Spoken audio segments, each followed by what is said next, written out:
আপনি কি জানেন একজন স্ট্রিট ফাইটার কিভাবে বিশ্বের সবচেয়ে শক্তিশালী দেশগুলোর একটির প্রেসিডেন্ট হয়ে উঠল? ভ্লাদিমির পুতিনের জন্ম 1952 সালে রাশিয়ার এক দরিদ্র পরিবারে। তার শৈশব ছিল কষ্টে ভরা। তিনি ছিলেন খুবই দুর্বল এবং পাতলা, এই জন্যই তাকে বুলি করা হতো। কিন্তু পুতিন কখনো চুপ থাকতেন না, তিনি ফাইট ব্যাক করতেন।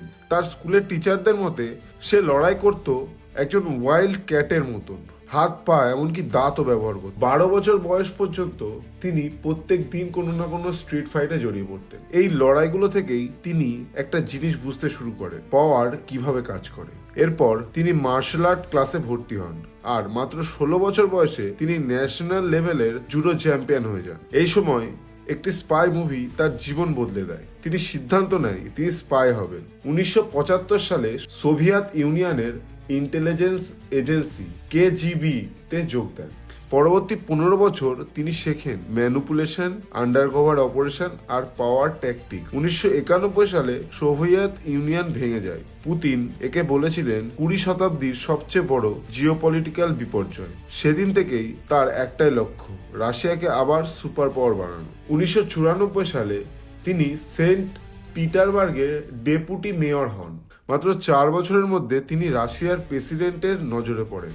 এরপর ইন্টেলিজেন্স হেড থেকে প্রাইম মিনিস্টার। চেচনিয়ার বিদ্রোহীদের বিরুদ্ধে তার কঠোর মিলিটারি অ্যাকশন তাকে ভীষণভাবে জনপ্রিয় করে তোলে। এবং 2020 সালে ভ্লাদিমির পুতিন রাশিয়ার প্রেসিডেন্ট হন। প্রেসিডেন্ট হওয়ার পর তিনি রাশিয়ার 89টি আলাদা অঞ্চলকে ভেঙে 7টি বড় ডিস্ট্রিক্টে কনসলিডেট করেন। তিনি ধনী ব্যবসায়ী, মিডিয়া আর অপোজিশনের পাওয়ার কমিয়ে দেন। 2020 সালে তিনি সংবিধানই পরিবর্তন করে দেন যাতে তিনি দীর্ঘ সময় ক্ষমতায় থাকতে পারেন। আর 2022 সালে নাটো ও ইউক্রেনে বাড়তে থাকা ঘনিষ্ঠতার মধ্যে পুতিন ইউক্রেনে আক্রমণ করেন। আজও সেই যুদ্ধ চলছে। একজন স্ট্রিট ফাইটার থেকে ওয়ার্ল্ড পাওয়ার, এটা শুধু একটা গল্প না, এটা হলো পলিটিক্যাল সাইকোলজির লাইভ উদাহরণ। এরকমই ইতিহাস ভিত্তিক কন্টেন্ট যদি আপনার ভালো লাগে তাহলে সাবস্ক্রাইব এবং ফলো করুন আমাদের চ্যানেলটিকে।